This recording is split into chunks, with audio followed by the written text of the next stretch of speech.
Hello dear students, spring and mass system. Let us consider the spring whose one end is fixed to the rigid support. Okay, it is one of the type of pendulum or something that perform the SHM. Okay, तो spring and mass system एक पेंडुलमचाच type आहे म्हटलं तरी चालेल आपल्याला, कारण तो आपल्याला ऑसिलेशन्स देणार आहे. Okay, so let us consider the spring whose one end is fixed. एक स्प्रिंग घ्यायची आहे, त्याचं एक एंड फिक्स करून ठेवायचं आहे to the rigid support and the mass m is attach to the other end.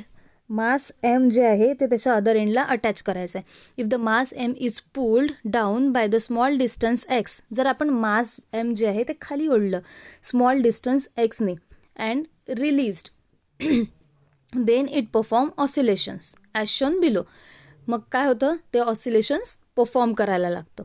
Okay, जर आपल्याला सगळ्यांना माहिती आहे स्प्रिंगचा एक पार्ट जर आपण पक्क्या एका ठिकाणी फिक्स करून ठेवला आणि दुसरा पार्ट जर ओढला, सोडल्यानंतर काय होतं, ते व्हायब्रेट व्हायला लागतं. ओके, तो it is nothing but the perform the oscillation just like that.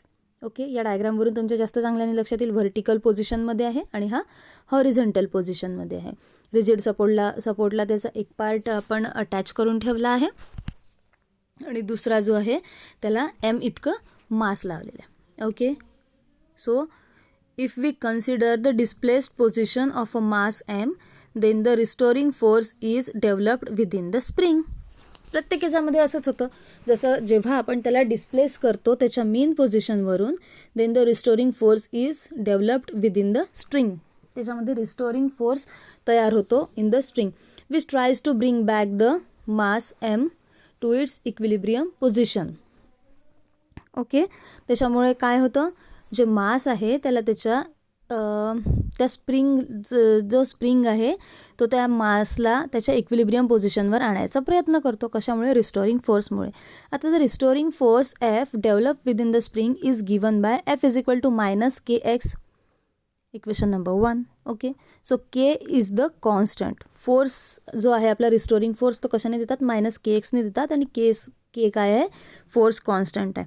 Now आपल्याला माहिती आहे फोर्सचा formula F is equal to M A, but फोर्सचा आपल्याजवळ इक्वेशन काय आहे, minus K into X. Therefore M A is equal to minus K X. So एचं equation आपल्याजवळ काय मिळालं, minus K upon M into X. आता मायनस के अपॉन एमला आपल्याला म्यू पुट करता येतं. ओके, त्याला इक्वेशन नंबर 2 द्या. A is equal to minus mu is equal to X. Here mu is the acceleration per unit displacement. Mu काय आहे, mu is the acceleration per unit displacement आहे. From equation number 2, आता equation 2 वरून आपण काय सांगू शकतो, shows that the acceleration is directly proportional to its displacement alpha. Okay, shows that acceleration is directly proportional आहे कशाला, डिस्प्लेसमेंटला. Displacement that is X, displacement X from equilibrium position and it is directed towards the equilibrium position. Okay, from equilibrium position आहे आणि directed toward equilibrium position आहे, म्हणून आपण त्याच्यामध्ये मायनसचं sine टाकलं. Okay, so shows that equation 2 shows that the acceleration is directly proportional to its displacement x from equilibrium position and it is directed towards the equilibrium position. Hence the spring and mass system perform SHM whose expression for the time period is given by t is equal to 2 pi upon under root acceleration per unit displacement, जो हमने पहले वाले video में भी देखा था. T का जो फॉर्मूला होता है वो 2 pi upon under root acceleration per unit displacement ही होता है. Okay, so T is equal to 2 pi upon under route mu. आता म्यूची व्हॅल्यू इथे काय आहे आपल्याजवळ, मायनस के एक्स, ती आपण इथे पुट केली.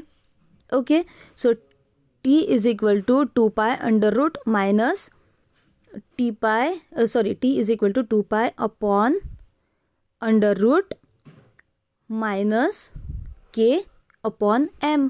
ओके, सो जो डिनॉमिनेटरमध्ये होता त्याला आपल्याला न्यूमरेटरमध्ये न्यायचा आहे. Okay, let us see here. So T is equal to 2 pi under root M by K. काय केलं आपण, त्याचा रेसिप्रोकल केला. ओके, त्यांना रूटमध्ये टाकलं, पण रूट जो होता तो डिनॉमिनेटरमध्ये होता. त्या डिनॉमिनेटरमधल्या रूटला आपल्याला न्यूमरेटरमध्ये न्यायचा होता, म्हणून त्याच्यामध्ये प्रेझेंट असणारी जी क्वांटिटी होती तिचा आपण रेसिप्रोकल केला. So T is equal to 2 pi upon √m/k. Okay, so this is the expression for the time period of spring and mass system. Okay, so spring and mass system बद्दल तुम्हाला विचारलं तर इथपर्यंत लिहावं लागेल टाइम पिरियडच्या इक्वेशन पर्यंत. Clear.